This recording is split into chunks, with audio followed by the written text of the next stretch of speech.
The very first week of Bubby's Ultimate Battle League is finally here, and Playmore is taking on the San Diego Spirits, coached by Grandmaster D-Ray. It feels so great to be back in the booth with you, Tyler. And as we look at the team we are going up against, it's not going to be an easy matchup. There are setup Pokemon galore, so many threats, but I have faith in the Beneral. And Tyler, I need to know what's he got cooking. Well, as you see the team that we're bringing on the screen, the opponent really doesn't know what to be ready for because we're bringing two of our Tera captains, Volcanion with the Fairy, Superior, obviously one of my favorite team members from Gen 5, with the Fire type Tera. We do have to establish that by the league rules, so our opponent does know those Tera types, but they don't know which one of the two we're going to be using the Tera on. If you want to see the extended team builder, it's linked in the description below for all of the Beneral's thoughts on why this was the team for this opening week. But for now, let's go see what the opponent brought.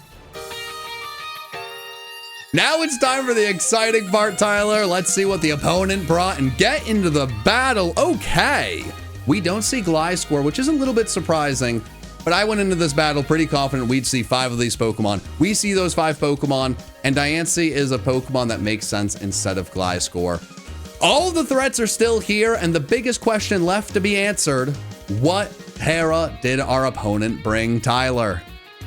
Well, you know they call me Tera Tyler. Well, they do now, as of this season. And that really is the only other surprise that we have in the opponent's lineup, John. And Ben thought that the Tera was probably going to be Ghost or Steel on the Keldeo, the Tera captain on the other side, but it's Fairy. Both sides bringing a Fairy Tera captain. Obviously, we've got the other option in Superior, who's going to go out there as our lead, so I guess that's probably a good sign that it's almost time to get this thing started. But there is one thing we do have to talk about, and that is, of course, the sponsor of this team. As always, the Playmore store, play-more.store. It looks completely brand new, revamped, and to go along with that, we have the Bubby plush back in stock. You gotta love this little guy. It's the BUBL, Bubby's Ultimate Battle League, and to celebrate that, we got more of these incredible plushies, but you gotta get them while you still can. They've sold out in the past. They will sell out again. It's the best companion as we watch these battles, but Tyler, the best way to watch these battles is to get into the battle. So week 1, let's get it started. We know that Ben is going to be leading off with Superior, one of our Tera captains. I'm kind of feeling an aggressive Leaf Storm contrary combo to start, but it comes down, John, to who the opponent leads with. Oh man, would I like to see a Leaf Storm against the Keldeo. Storm. Wow. Actually, interestingly enough, if we Tera Fire, I mean, we're going to be immediately resisting the Tera Fairy move. Now, obviously, it could just go for a water move. It would be incredibly bold, could do that. incredibly insane. And he's going to save the Tera. We already know with this lead, Ben wants to save the Tera for the other Tera captain. Completely fine losing Superior early into the battle. There's so much priority on the opponent's side that this is probably not going to be able to sweep and win. But with this lead, with this little 1v1 here, could really punch a hole in the team, or at least put our opponent on the back foot. Love everything about this. Leaf Storm is so much fun.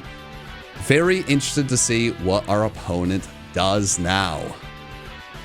I feel like they have to switch, and this is something that we've talked about in past seasons time after time, is the importance of that first turn. And a lot of it can come down to luck with what is thrown out by each side. If you're able to put the opponent in a spot where they're having to switch turn 1 to get away from what could be a disaster in that spot, you suddenly are on the front foot. Yeah, you absolutely are. And the really nice thing is no matter what they switch into, we're going to get this boost. They're not going to switch into Weavile. So we're in a really, really interesting spot here now. I'm going to have to look at the set. I mean, we do have Dragon Pulse, which is what I was thinking we had. So I mean, we should outspeed. I mean, we got the Dragon Pulse, or even if we don't outspeed, I mean, you know, it's an exciting spot here. This is a very exciting spot overall.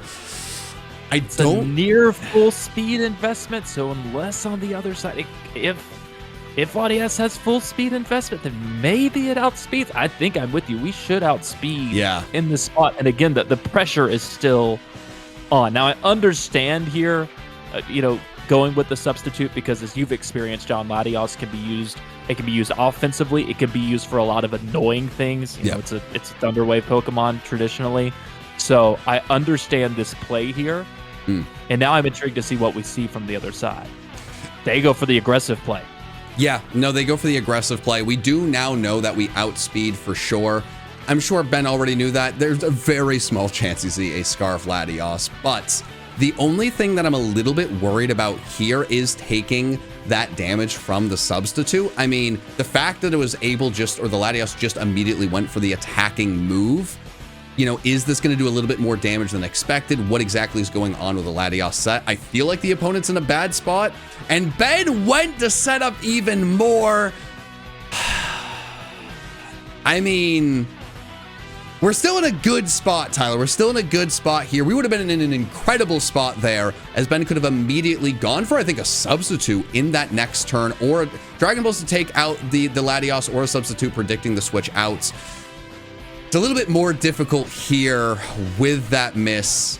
Latios is not going to be able to win this 1v1, but it can put Superior in a spot where it's very easily revenge killed. But I think that's okay, honestly, in the end game. Yeah, and that was a move that I had to sit back and, you know, naturally you're thinking, okay, you've already got the massive boost. Why aren't we going for Dragon Pulse there?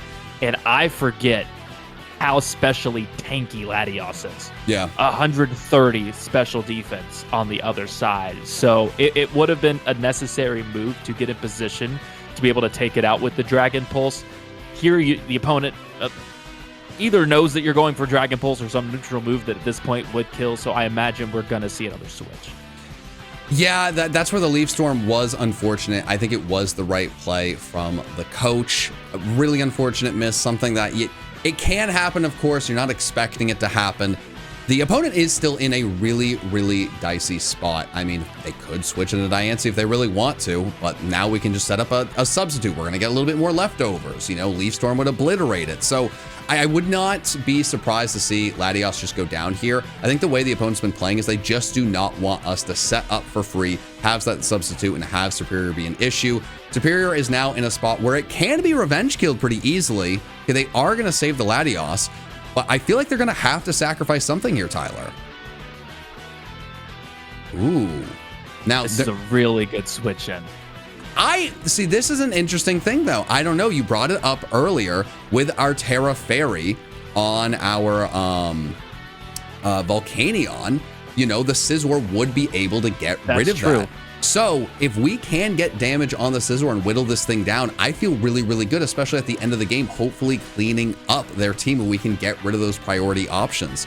So while we didn't get a ton of damage off on it, I really do think every little bit does matter here. And while I might be spinning a tough situation, making it sound a little bit better, it would have been better not to miss that Leaf Storm, have less damage on the Superior. I do still feel pretty good about the spot we're in. And I really do think getting chip on the Scizor is going to be so essential to us, hopefully winning this game in the end. And with the established Fire Tera on the other side, or that we would have with Superior, I think this being the sequence of plays taking place pretty much lets us know. It almost becomes necessity now with the help that Superior is at. This pretty much lets us know that the game plan is to rock with that Fairy Tera on Volcanion. Even if that was the plan coming in, now it's basically necessity for that to be the case. The uber aggressive play there would be, you know, stay in, use the Fire Tera, Tera Blast, and you would survive. You take out the Scizor, but then you've used your Tera on a Pokemon that's going to be extremely weak. So I think now we pretty much know that the Tera is going to be on our side. Yeah, and I think most importantly, you know what, in our, you know, just conversation before the game, right? You see Tera Fairy, you're worried about the Bullet Punch in Scizor, and we've already seen how being aggressive with Superior has allowed us to get in this really good spot where Scizor is not going to be a threat against Volcanion. We can save that Tera for later. You know, Ben wanted to make the risky play. I saw that, but I really do like not having that Tera Fairy already, just making sure that it is in a tough spot. Now, the opponent is able to have some easy switches, really taking advantage of that Leaf Storm miss, which is unfortunate. So we don't have them on as much of a back foot as we would love. But, Tyler, what could Keldeo possibly do to our Volcanion? There is just not a lot it can do. Maybe the opponent wants to bring it in and try to set up, but I really am fine with this matchup right here. Well, I wonder, and we just saw it from Ben, but there was a lot of deliberation even on that turn, whether or not to go with the Fairy Tera and predict this switch. He would have nailed it, but made the safe play, just go for the Flamethrower just in case. Now the mind games really start because you see it hovering over that Sludge Bomb. He now has to account for really offensively the best thing that the Keldeo could do would be to go ahead and go to its Fairy Tera. And in their mind, they're thinking the same thing with Volcanion of if they Fairy Tera, they don't, Ben uses Tera Blast, that's a wrap on their side. So now the mind games start on both sides, and we kind of see this waiting game of who's going to pull the trigger first on the Tera. And in the meantime, if nobody does, it's just going to be this continual chip on both Tera captains. And now Ben decided he's going to go ahead and take that prize, and I don't blame him. I think at a certain point, there's only so much damage you can take in that waiting game. Yeah, I think it's interesting. I really like this play. It is risky. You're playing a mind game. You're trying to win this little battle back and forth, as you so eloquently threw out there. You know, he could have done it on the switch. He could have done it on the first, play here. Can he do it the third time, or did he wait too long? Yeah. I think either way, Volcanion is, has the better matchup here. But if you go for this, you gotta make sure you're gonna be fine with Scizor with the rest of the team. Now, the rest of the team is built to handle Scizor. That's not gonna be an issue. I really love how aggressive we were with Superior to force in some of the scariest Pokemon our opponent has early on. And this is what I was worried about most. You didn't get in the first one, didn't get in the second one. It gets tougher here, but you have forced that Tera to come out, which is not the worst thing in the world. Well, and one thing that we've talked about, and we're just going to continue to see more of this as we discuss this team design, is that so much is built around just dealing as much damage as possible to the opponent, and then in the back having something like Greninja that can just come clean everything up. We've mentioned this in multiple battles. As long as you've got that win con in your back pocket, you're in a good spot. And right now, what we're seeing from Ben on the opponent's side, a lot of Pokemon just being chipped away at. And even if that continues to be the case, that is going to be something that's in Ben's favor. As much damage as he deals, even up to this point, with not taking anything out, all of it continues to set things up as long as you can keep a Greninja in the back. Even we've talked about this potentially Dragonite being in the spot. As long as you can keep them in the back, just waiting for their opportunity to come in and clean it all up. Yeah, absolutely. And honestly, I think we are in a much better spot if we can get rid of their Keldeo than, them getting rid of our Volcanion. And they can't get rid of Volcanion. They can only weaken it here. It allows Ben to make more aggressive plays. They're either losing a Pokemon or once again switching something in to take that chip damage, which is what I expected to see. They can only do this so many times. Our entire team, Tyler, we've built the team out of Greninja cleaning up in the end. Tyler, I said it in the draft analysis. I would not be shocked to see Greninja at the top of the kill leaderboard. It's far too early, but Tyler, things are starting to move in the Greninja clean up fashion, and that burn is pretty interesting to see there. I am pretty excited with everything going on. Kind of makes up for that Leaf Storm miss. Yeah, I think now everything comes into a spot where if you're Ben, we've seen this shift happen mid-battle. I think it's getting towards put foot out in the gas time. Not, super aggressive, just, now let's, bring out the big guns. But everything is starting to fall into place to be able to piece this together for that Greninja, for that Dragonite. You told me coming in that based off of what you saw from the team we were bringing, you thought this just set up for a Greninja masterclass. Yeah, absolutely. And I would say, to your point, Ben's foot has been fully on the gas and has not let up. There have been a few safe plays. Every safe play is still getting damage on the opponent. That's why I wasn't too upset to see that Scizor come in. Every little bit of chip is going to be helpful, especially when it still allowed us to switch into Volcanion and stay offensive. Our Iron Tread here, this thing is still very offensive. So we are still in a fantastic spot. Sure, our Pokemon are taking chip, but so far, neither of the Pokemon we want to clean up this game with have taken any damage, which is really, really exciting. And they're running out of Pokemon to switch in. So I feel really, really good about the spot we're in. I think this is going to be a really, really pivotal turn. As you said, we want to keep that pressure going.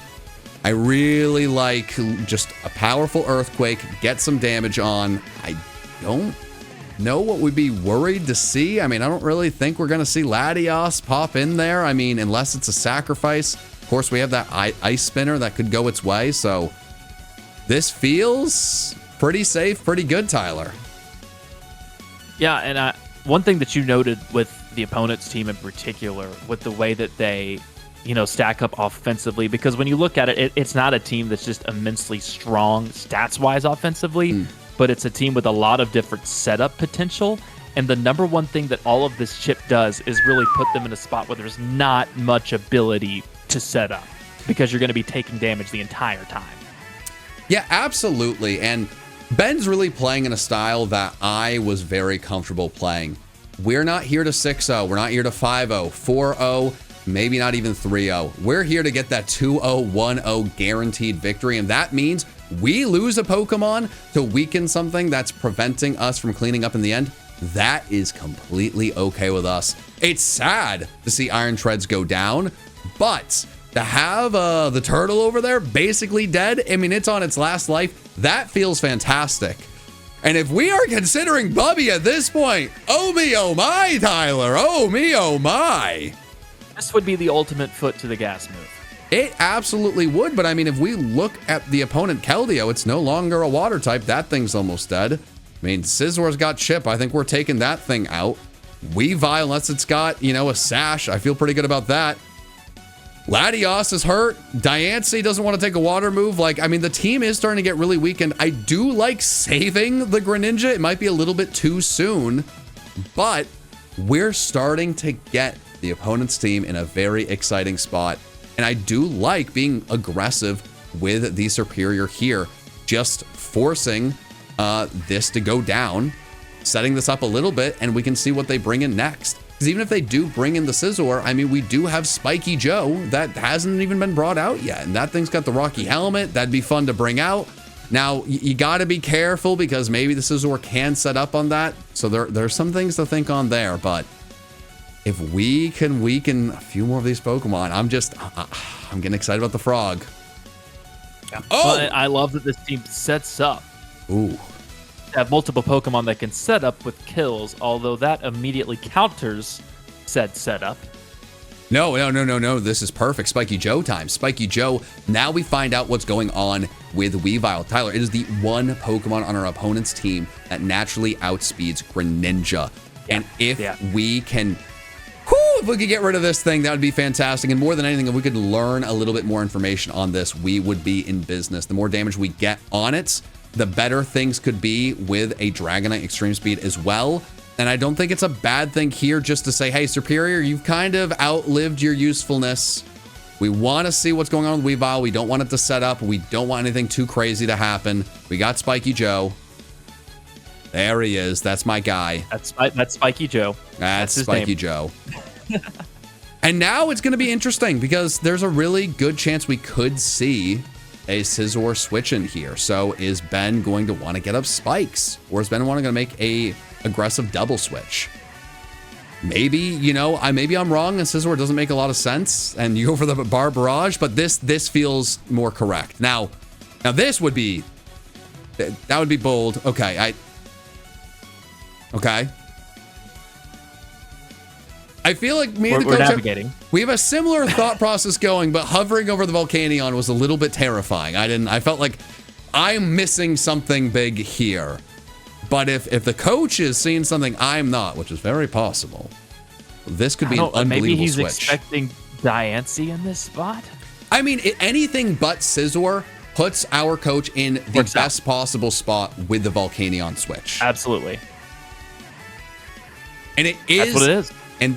And that is not too shocking because our Overquill, Spiky Joe over there, is not going to be able to do a ton of damage to everything on their team. No. Now, the Scizor would have been a very aggressive switch, but also it might not be a setup variant.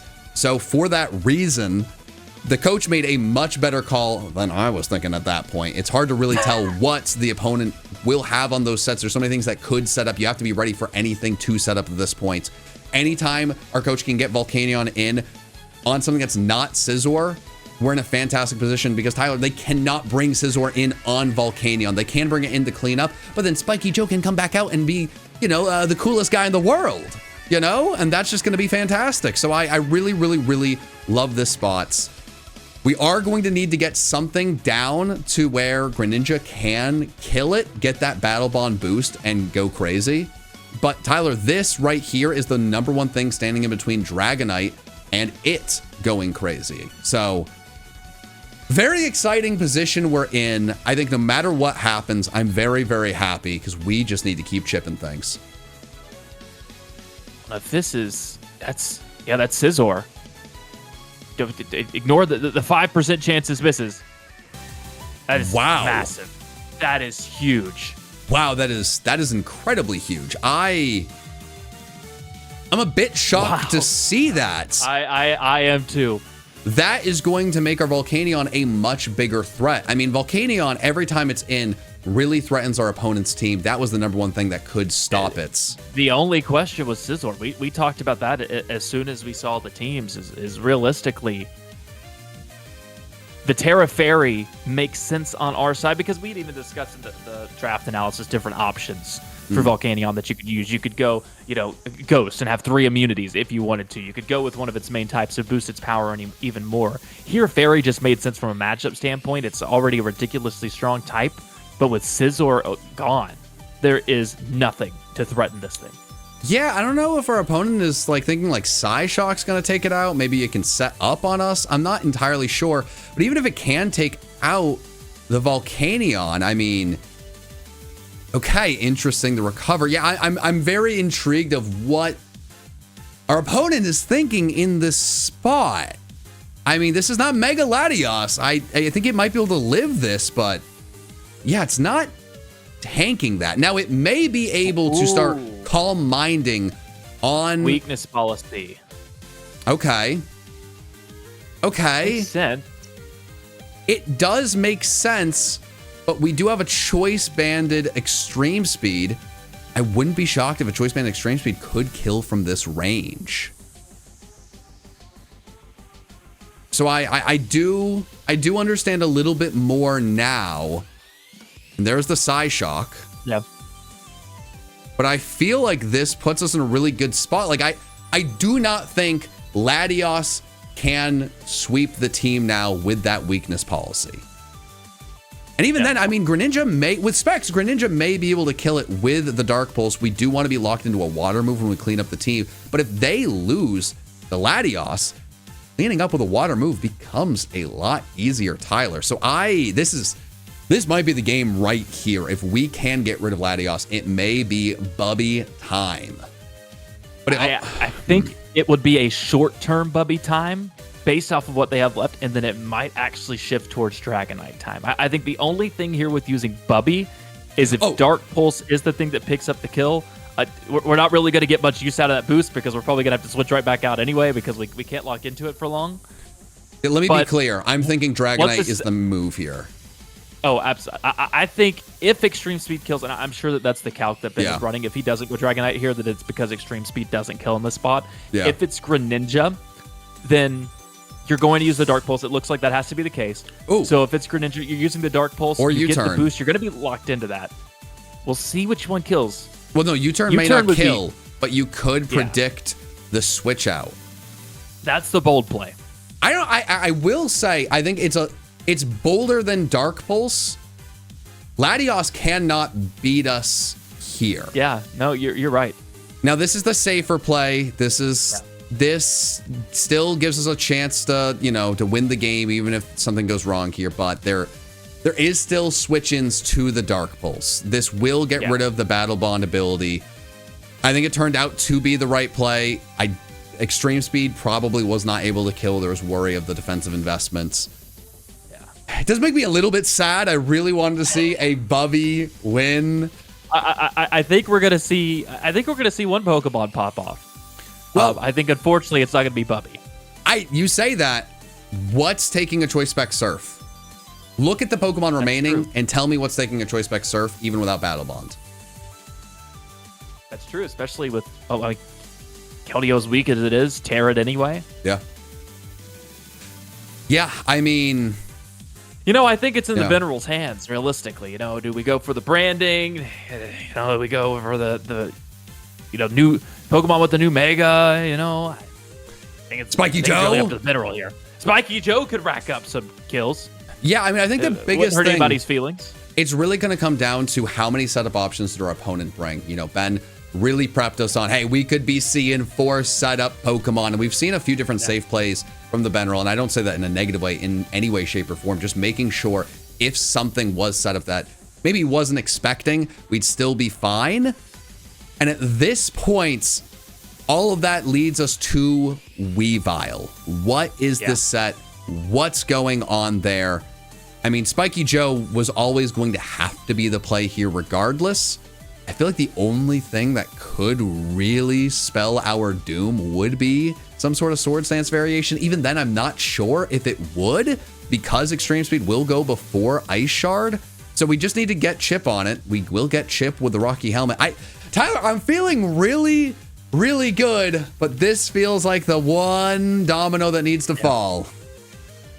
Well, and to your point, Ben, in the sets that he gave us for the opponent's team, what he expected them to bring to this battle, he had 4 of the 6 Pokemon with setup moves and what he expected them to be bringing. So that's certainly something that's running through his mind as he goes through this end game, knowing even though everything seems to be in our favor, one setup move that's given up, and again, you mentioned it, if that was the spot where a Sword Stance happens, who knows? I mean, things could change entirely.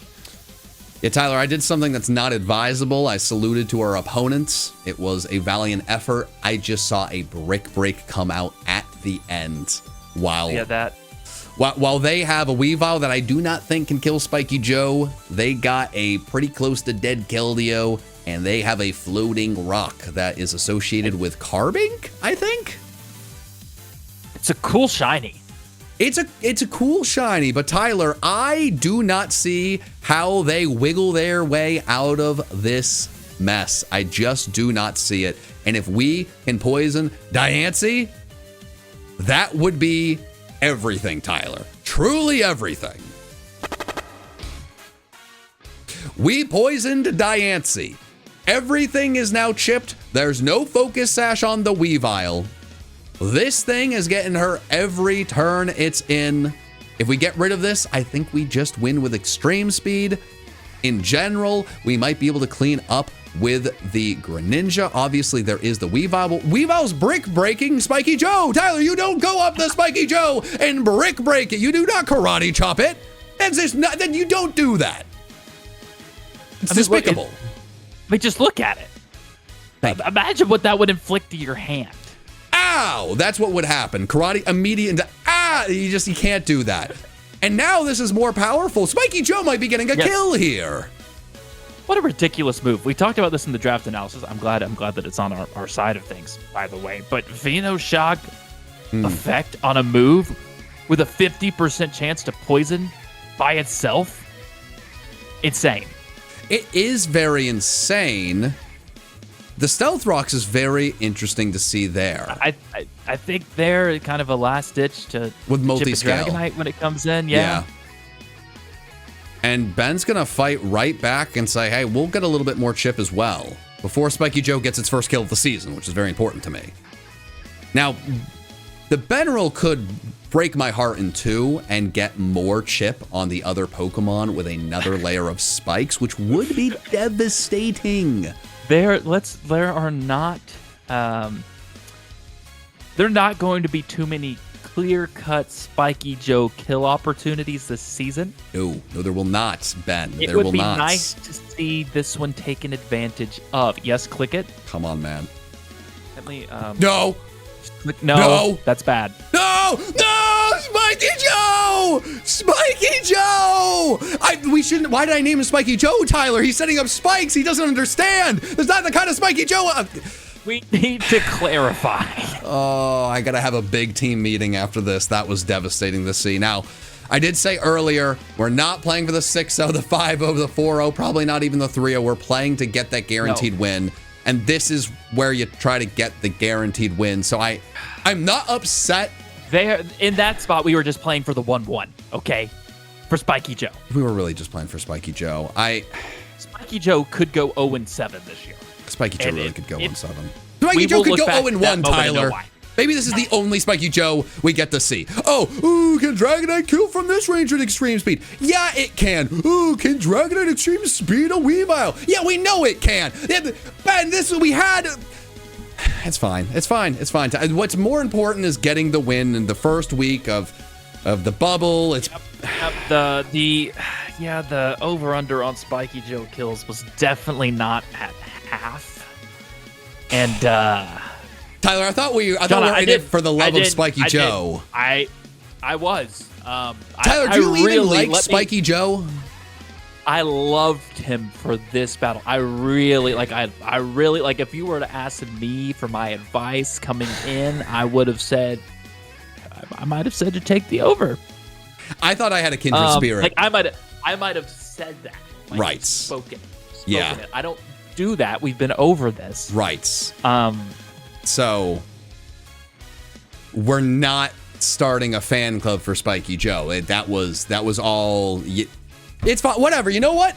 We have to go in. It's going for extreme speed. We've been talking about it from the beginning of the battle. The way this team has been drafted and set up is so that we can whittle down teams, be aggressive in the beginning, keep our foot on the gas, and get ourselves into these positions. I think the beautiful thing about my one and only Spiky Joe is Spiky Joe was able to guarantee that extreme speed kills with that spikes damage. I don't have a calculator in front of me. I do not need one to know extreme speed banded versus Justin here. Now, the worry may be the Weavile move that I certainly knew all about before Ben alerted us of. What the heck was it called? Upper hand? Upper hand. It was upper hand. But we've already seen Brick Break. Would we expect to see? Yeah, no, we definitely didn't need the crits. Well. I'm assuming upper hand works against extreme speed, but I have a feeling that you're not going to see many Brick Break upper hand Weaviles. I think Ben did everything he could to put himself in a position that was pretty close to guaranteed. And now we just need the final Pokemon to go out and go down, and we will be a somewhat happy duo. There's some Spiky Joe of it all. Spiky Joe did not get the spikes kill. This is the worst. I mean, this is the greatest, man. This is awesome. It's great.